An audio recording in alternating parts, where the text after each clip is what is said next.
এখন গাঁৱত মানে কাউৰী এজনী আছিলে। কাউৰীজনী মাকৰ ঘৰলৈ যাবলৈ ওলাইছিলে। তাৰপিছত কাউৰীজনী মাকৰ ঘৰটো ক'ত আছিল জানানে? এবেলাৰ বাট আছিল। তাৰপিছত জেঠমহীয়া ৰ'দ আছিল সেইদিনা।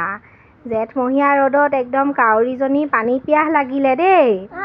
তাৰপিছত পানী পিয়াহ লাগোঁতে এতিয়া ক'ত পানী পাব? এতিয়া খাল বিল পুখুৰী ক'তো পানী নাই।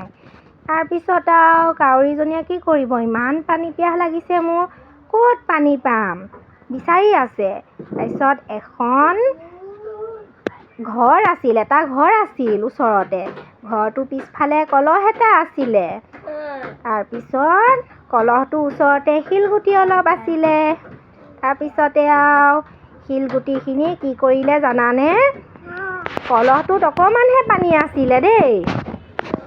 কলহটোত অকণমান পানী আছিলে। পানীখিনি কেনেকৈ এতিয়া থুতটো দি পানীখিনি খাব? অকণমানহে আছে কলহটোত, হয়নে? তাৰপিছতে আৰু কাউৰীজনীয়ে বুদ্ধি এটা পাঙিলে। ওচৰতে থকা শিলগুটিখিনি যদি মই দি দিওঁ, পানীখিনিতো উঠি আহিব, তেতিয়া মইতো খাব পাৰিম। তেতিয়া কি কৰিলে? পানীখিনি থুতটো দি এটা এটাকৈ কলহটোত ভৰালে। কলহটোত এটা এটাকৈ শিলগুটিখিনি ভৰাই দিওঁতে ওপৰলৈ পানীখিনি উঠি আহিলে। তেতিয়া কি কৰিলে জানানে?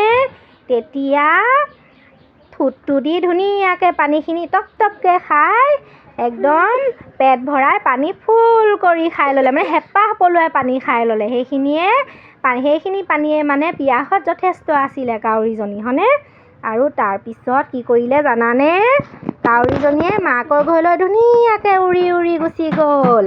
আৰু আমি ইয়াৰ পৰা কি বুজিলোঁ গম পাইছানে? ইয়াৰ পৰা বুজিলোঁ যে ভাল বুদ্ধি শিকিব লাগে, হয়নে? ভাল বুদ্ধি থাকিলে আমাৰ মৰণ নাই, হয়নে নহয়? হয়। তোমালোকে শুলা নেকি? সাধু শুনি শুনি শুলা নেকি? বাহ, বৰ ভাল ল'ৰা ছোৱালী দেই।